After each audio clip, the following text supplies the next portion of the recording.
If you check the microsite that Samsung has created for the Samsung Galaxy Note and Lite, it says that it has a pro-grade cameras. So just one question, is it? I am Devathan and you're watching Tech Aisle, and today let's check out if it actually is a pro-grade camera.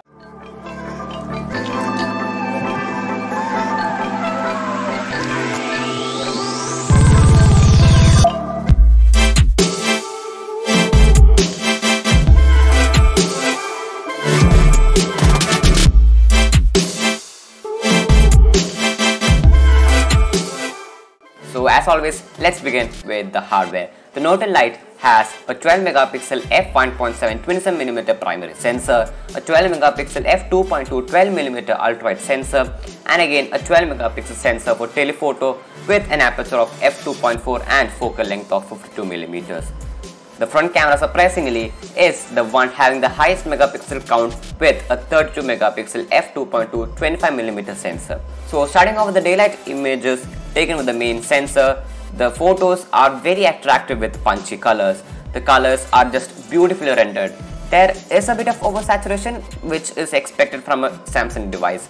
The details are not very high but acceptable because it is only 12 megapixel and the dynamic range is so good. The darker parts and the brighter parts are exposed very well. This photo portrays that quite well. Despite shot directly at the sun, it has also exposed the wall very well, and the details are also quite high. Macros from the main sensor has a hint of oversharpening, that too only in certain photos. The amount of background blur when taking macros are also quite good.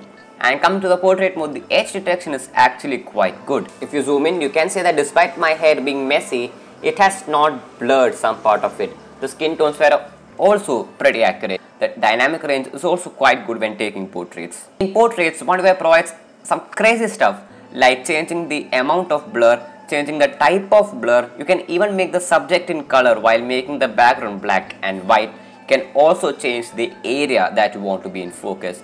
Coming to non-human subjects, the edge detection was even better. Alright, so the ultrawide is actually very good. Because it is 12 megapixel, I had decent expectations for it and it did meet them. Sort of. This is a 12mm lens, so it does get really wide. The dynamic range is also excellent. The colors were vibrant as you would expect it to be from a Samsung device. The color shift from the main to the ultrawide is quite good. But the white balance is a bit warmer. Not by a huge margin but a very tiny bit compared to the main sensor. There is a slight drop in the details compared to the main camera. The details when you reach the corners are definitely very low. In case you feel that the dynamic range is not good enough, night mode can be used to increase that. Coming to the photos from the telephoto camera, a similar trend is being followed in the telephoto sensor as well. And those are vibrant colors, great dynamic range and good details. But about the color shift from the main to the telephoto, there is something which I did not like about this setup. While the main camera was neutral, the ultrawide is warmer, and to add on top of that, the telephoto is cooler in terms of white balance. If Samsung can fix that via software update, it would make the setup so better. Taking macros to the telephoto was an absolute joy. The background blur is even more on the telephoto, which is always the case even in DSLRs and mirrorless cameras. So coming to the rear camera, it is a 32 megapixel sensor but it gives out 5 megapixel photos. Of course you can change that, but I just thought that you should know. And in my opinion, this is the weakest of the 4 cameras that Samsung has provided in the setup. Yeah, and that is despite the front camera having a higher megapixel count, proving that megapixel are not everything. Now that does not mean the images are trash, in fact they are quite decent. The detailing is a bit on the lower side though. The dynamic range was actually fantastic. In this image, when looking at the viewfinder, I thought it has not exposed me well, but once I took it and the processing was done, it actually made me visible. And these two photos actually represent the difference between the pixel bin 5 megapixel image and the 32 megapixel one. The 32 megapixel has more details and is also a bit wider since you have those extra pixels to play with. Coming to selfie portraits, the edge detection was only average. It did clip off my hair in the edges. There was a tiny bit of skin smoothing which I don't like. So this one also has that single take feature that debuted in the S20 series. With a single take option, you just need to hold a camera for some amount of time. The default is 10 seconds by the way. So you just need to hold that for 10 seconds and the software will do quite a bit of things. It will take 2 pictures, 1 video, 2 photos with filters applied, among which one is black and white. It also takes a time lapse, reverse and a loop video, adding music to all of that. This can be very helpful if you want to capture a moment but you don't know which mode to select. Sorry for interrupting, but if you like this content, then we hugely appreciate it if you could hit that like button. Seriously, it takes a lot of effort to make one video. And if you're new here, I make technology videos every Wednesday at 4 PM.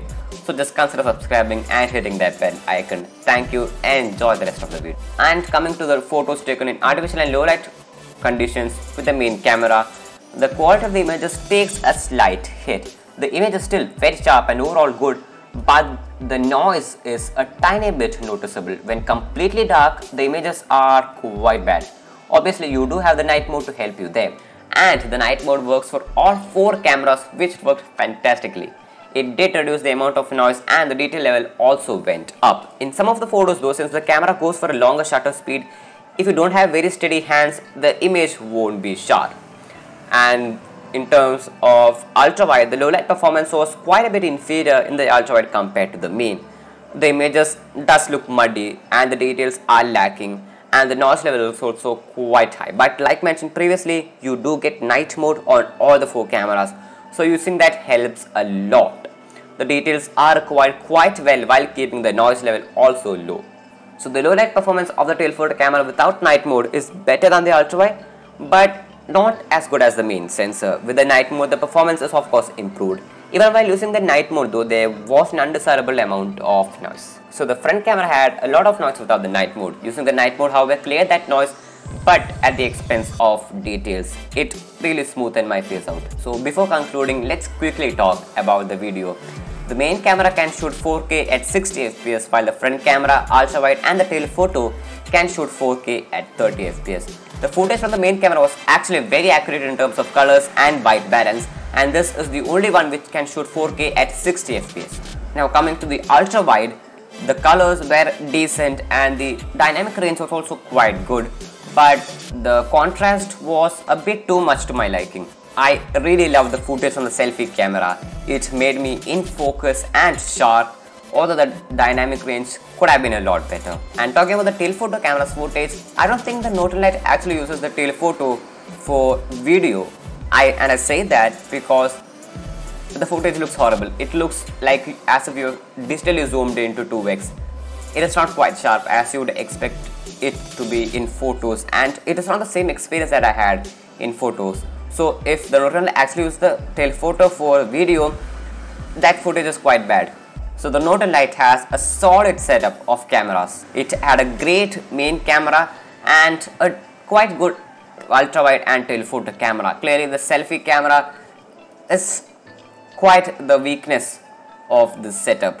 That being said though, the output from all the 4 sensors are actually quite fantastic. If you are buying the Norton Lite for the cameras, you would be disappointed.